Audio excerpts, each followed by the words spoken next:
Bonjour, Patrice Finel, je suis le conseiller pour les questions africaines du candidat Jean-Luc Mélenchon. Et je remercie Juan de nous avoir invités à faire cette présentation et à répondre à vos questions.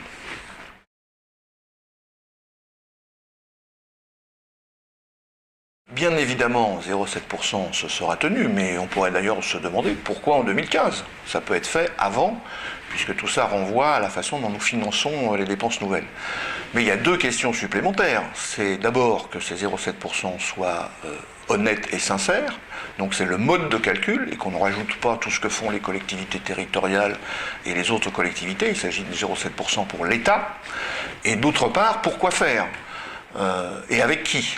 Donc c'est 0,7% à négocier, à discuter avec les sociétés civiles africaines et les partenaires africains. Et pas 0,7% à donner à des gouvernements plus ou moins corrompus, que l'on a installés, que la France a elle-même installés, et qui vont rendre ces 0,7% aux entreprises françaises pour faire ce que moi j'appelle des éléphants blancs, c'est-à-dire des grands investissements pas forcément utiles au développement des sociétés africaines.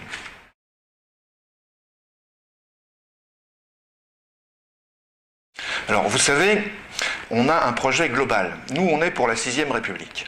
La 6ème République, ça veut dire une république parlementaire avec le pouvoir au Parlement.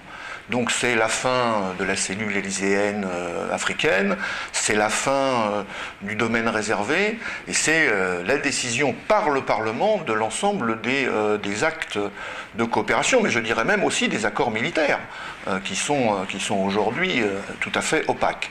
Donc là-dessus, il n'y a aucun problème. Et en plus, ça a un autre avantage, puisque nous sommes pour la révolution citoyenne, c'est que tout ça soit discuté au Parlement permet aussi de mobiliser davantage nos concitoyens sur l'importance de ces sujets et donc de progresser, parce que l'État doit jouer un rôle d'entraînement, mais il y a d'autres partenaires qui évidemment doivent avoir toute leur place.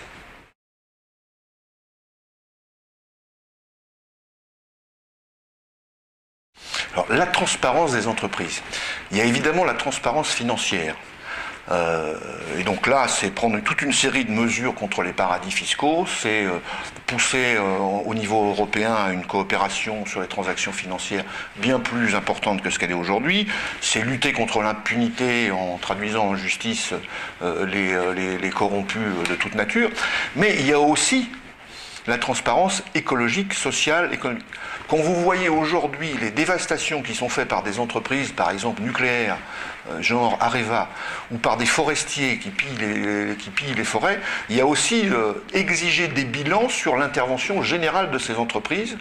Et en plus, nous on dit, il faut que dans leur projet d'investissement, ils prévoient le développement de petites entreprises ou de moyennes entreprises africaines locales capables de contribuer réellement au développement des sociétés dans lesquelles elles sont intervenantes.